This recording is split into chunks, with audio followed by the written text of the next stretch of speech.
Hello, everyone. We are the Organellians. My name is Micah Mkhitaryan. I'm joined by Maddie, Nathan, and Robert. And today we're going to be going over biotechnology and synthetic biology. And Maddie will be making the content map for today. Some of our tools and some of the talking points we'll be going over: manipulating DNA, molecular cloning, expressing foreign genes in bacteria, molecular methods for mutagenesis, and reporter genes and gene fusions. On the first slide, I've seen some stuff about manipulating DNA and PCR and nucleic hybridization.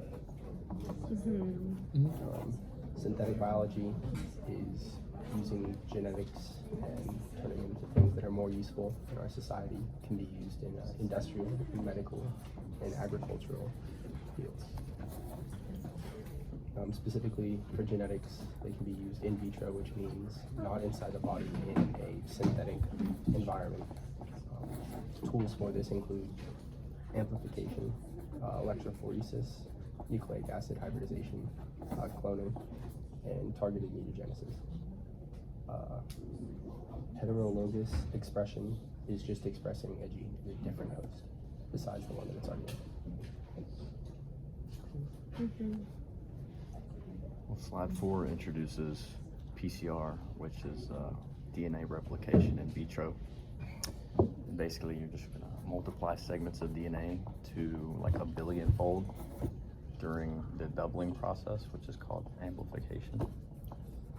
And they do this with a thermocycler, which is an automated PCR machine that has variable temperatures. And the way they measure that is with quantitative PCR, which is a variation that quantifies the initial amount of DNA. And it can also amplify RNA after conversion to DNA. Have y'all done that experiment before, like the gel electrophoresis? Yeah. Oh yeah, where it runs up the page. Mm-hmm. Yeah, that's super The cool. the positive and negative. We did that in high school. I didn't really know what it meant at the time though. But now I get to learn. So it's so great. Okay. It's a long one. Okay. So PCR and polyamorases. So they require DNA polymerase, which is a natural copy of DNA. It's going to come from the Thermus aquaticus. It's artificial oligonucleotide DNA instead of RNA primers. It amplifies stretches of a few KBP targets within a large DNA molecule. Template steps repeat 20 to 30 times, yielding billions of DNA. So the first step would be melting, also known as denaturing stage, which is where you're going to separate strands from your template DNA by heating it.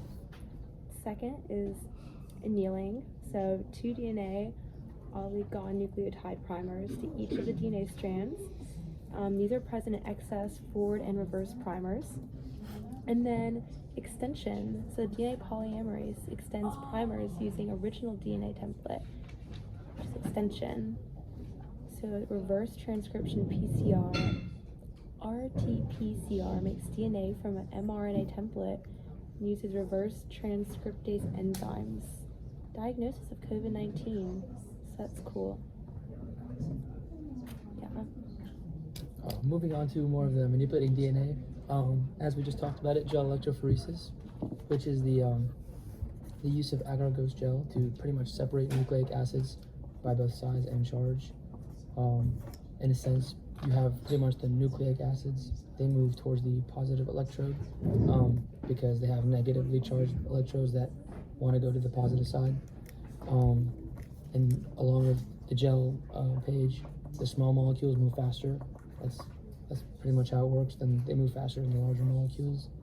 And in order to see them better, you can sustain them with dyes like bromide, causing them to fluorescence, so you can actually see the movement as the front moves up the page. It's kind of like representing like a ladder, where you could climb up the ladder, per se. That was dumb. And yeah, DNA fragments can be purified and used for other purposes alongside this manipulation of the DNA in the page. Moving on from that, Nucleic acid hybridization is another way that foreign DNA strands can be put together. It's a way that complementary base pairs from two different sources can be put together. This can be DNA or RNA to give a hybrid double helix. It's useful in identifying and characterizing DNA and RNA segments, and the segments from the hybridization are known as nucleic acid probes. The detection is usually done by radioactivity or FISH, which is fluorescent in situ hybridization. It's a reporter molecule with fluorescent dye. Alright, well, this next slide.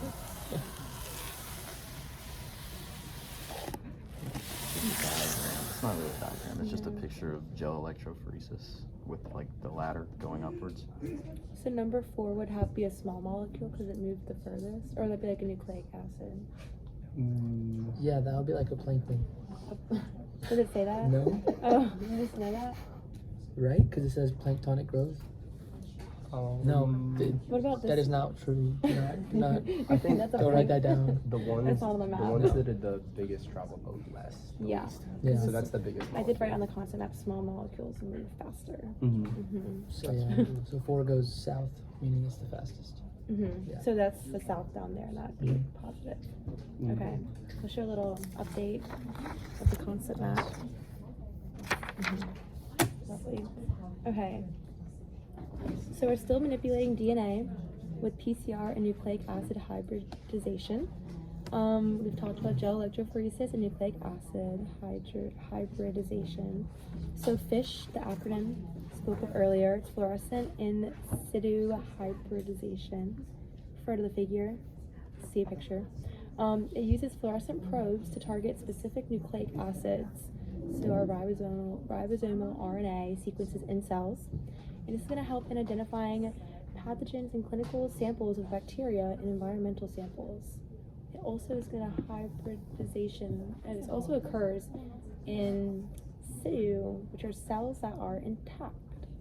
Hybridization is also important in transcriptomics and metatranscriptomics to monitor gene expression in pure cultures or natural populations.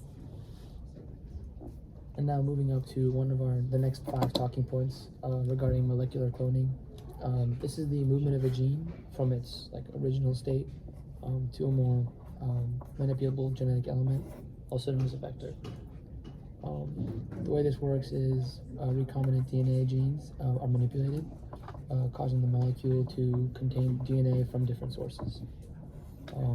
Once this DNA is recloned, it's replicated in an appropriate host and sent about all throughout the body.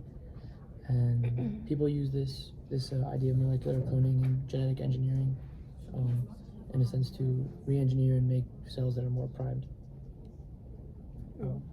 Interesting. Yeah. Moving on from that, just kind of an overview of gene cloning and restriction enzymes. So isolation occurs whenever fragmentation of source DNA is cut using a restriction enzyme or a restriction endonuclease.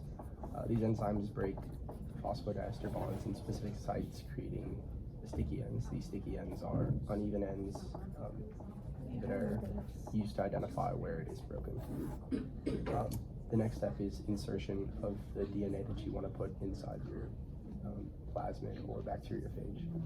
This is used by ligase to close the gaps that have already been broken. Usually bacteriophages or plasmids are vectors, since a lot of times it's circular DNA that you can insert. It's designed to allow insertion of foreign DNA at a restriction site. The sticky ends usually help identify where those sites are at, and the recognition sequences or where they find these sticky ends are usually palindromes, which make it easier to find. Inserting recombinant DNA for the vector into the host incorporates the DNA that you want and helps express the gene of interest. Most of the time that's bacterial resistance or antibiotic resistance, or even sometimes taking information from other animals that's useful. Well, following up on that, we've got restriction enzyme